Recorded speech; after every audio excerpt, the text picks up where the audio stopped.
వీరు శిల్పాన్ని సురక్షితంగా చూసుకునే పెద్దలు. ఎవరెవరు ఉన్నారు ఆమెకి? లేదు దివ్య, ఎవరెవరు ఉన్నారు? శిల్పాన్ని ఎవరెవరు చూసుకుంటారు? ఇంకా అమ్మ.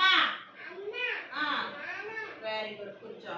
వీళ్ళ నలుగురు ఏం చేస్తారు? శిల్పాన్ని చక్కగా జాగ్రత్తగా చూసుకుంటారు. శిల్పాన్ని సురక్షితంగా చూసుకునే పెద్దలు ఎవరో మీకు తెలుసా? ఇప్పుడు దివ్య చెప్పింది కదా, ఈ నలుగురు తనని జాగ్రత్తగా చూసుకుంటారు. శిల్పాన్ని సురక్షితంగా సంతోషంగా ఉంచే వ్యక్తులే ఆమెకి భద్రత కలిగించే పెద్దలు.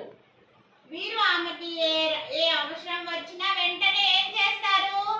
సహాయం చేస్తారు. శిల్పాకి ఏ అవసరం వచ్చినా ఏం చేస్తారు? శిల్ప చెప్పింది విని నమ్ముతారు. శిల్ప చెప్పింది విని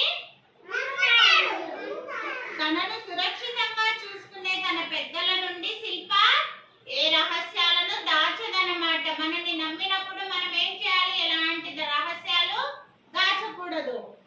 ఆమెకి తనను సురక్షితంగా చూసుకునే పెద్దలంటే ఆమె టీచర్, అన్న, అక్క, తాతయ్య, నాన్నమ్మ, నాన్న, అమ్మలే. శిల్పకి ఏ సమస్య వచ్చినా, సందేహంగా అనిపించినా తనను సురక్షితంగా చూసుకునే